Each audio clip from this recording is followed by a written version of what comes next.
Hey there, my name is Jared and I am a technician for Eagle Rock Computer, and today's video will be on a basic setup for Windows 11. This should take us no longer than 10 minutes, so I would like to thank you for joining me and let's get into the video. So I've already created a video account that I haven't signed into, so we're going to see Windows loading screen for a new user here.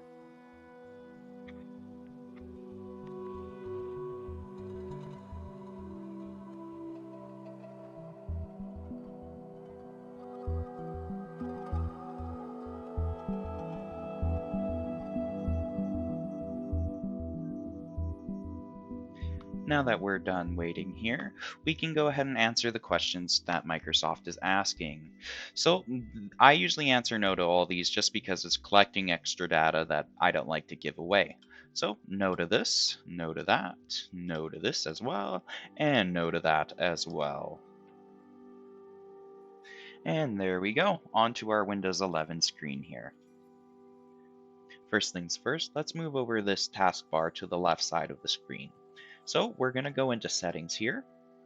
We're going to go to Personalization, over to Taskbar, and then we're going to go to Taskbar Behaviors.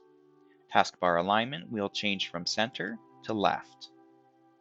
And that will make it feel more like Windows 10. And then I also find that there's the chat and widgets icon here. I don't really like to keep those there. I don't like the extra clutter on my taskbar, so I'm just going to turn those off as well. For this next setting here, it's for more of a work type computer. So we're going to navigate over to the gaming tab here, and we're going to go to the Xbox game bar and turn that guy off. And then we're going to go back to the gaming tab and then go to game mode and turn that guy off. So when game mode is on, it's looking for a game to focus its system resources on. So I like to turn that off so it's not looking for that. For the next settings here, we're going to head over to privacy and security. Once we're there, we're going to head into general, and we're going to turn off all of these guys here. This will provide our data to advertisers so they can provide us more relevant ads. I don't like to give away my data, so I'm going to turn those guys off. Then we're going to navigate back to privacy and security after that, and we're going to go to diagnostics and feedback. We're going to change the feedback frequency from automatic to never. Just because whenever Windows asks for feedback, it's usually when you're in the middle of a task, so you just click away anyway.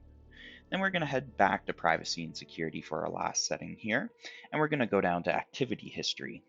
We're going to turn off store activity history on this device, and then we're going to clear our activity history, just because I don't like it keeping track of all the applications and everything that I open on my computer. For our next setting here, we're going to have to navigate to the control panel. So the best way to do that would be going to your search icon at the bottom here, and we're going to type in control, if I don't press the wrong keys.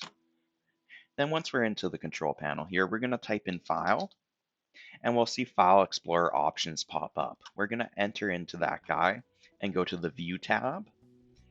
And then we're going to change this setting here, Don't Show Hidden Files, to Show Hidden Files.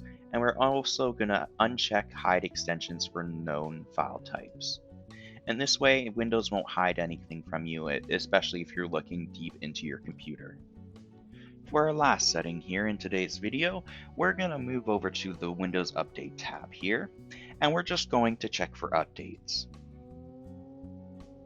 And if you would like to check for optional updates, you can go into your advanced options here, and you can click on the optional updates tab, and if there's any available, Windows will let you choose which ones you would like to install. That's it. Our basic setup for Windows 11 is now complete. If you need any additional assistance, you can visit our website at eaglerock.ca, or you can call our support line and we'll be happy to help. Thanks again for watching. Have a great day.